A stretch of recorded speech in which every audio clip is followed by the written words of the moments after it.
Welcome to Module 4. In the previous modules, we learned the basics of mesh modeling, Kangaroo simulation and complex form finding. This module will focus on the strip-based fabrication strategy for the physical prototyping of these complex mesh formations, also known as strip morphologies. Strip morphologies emerge from discretizing complex geometries into developable strips that can be assembled into thin, stable, complex forms. Any morphology that adheres to these three criteria qualifies as strip morphology. There are several advantages to choosing strip-based fabrication for complex mesh formations. First and foremost is material options. Strip-based fabrication can be developed using thin sheet material.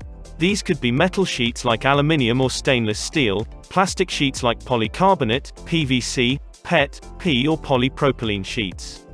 Plywood of 3 to 4 mm thickness can be used for strip fabrication under the steam bending effect. These materials are easily available in most cities. Ease of fabrication. Since we are dealing with sheet material cut into strips, you can easily bend it, fold it and sometimes even use brute force to place it in position.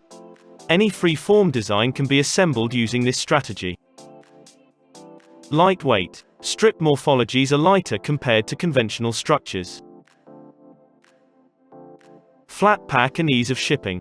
Since these structures only require thin strips and no additional rigid structure, they can be packed in boxes and shipped to the assembly point.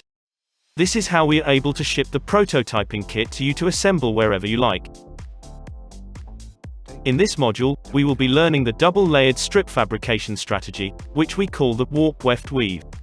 It is similar to weaving, where the warp and weft components are combined to make a woven structure.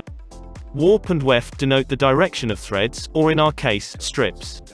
The most notable example of the warp-weft technique is the Minima Maxima installation by Mark Fauns, consisting of 3 layers of warp-weft warp aluminium sheets held together with rivets. We will apply a similar strategy to discretize the Costa minimal mesh into a double-layered warp-weft strip system held together by cable ties. It's a long definition, divided into several chapters to make it easier to understand. The exercise file has the entire Grasshopper definition marked up chapter-wise.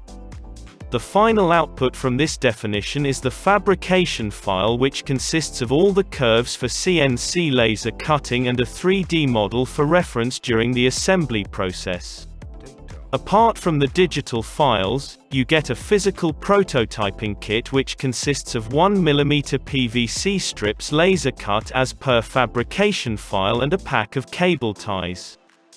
The strips have alphanumeric tags to help identify the order of assembly from the reference digital model. For learners who opted for the prototyping kit, we insist you complete watching the entire module before assembling the model.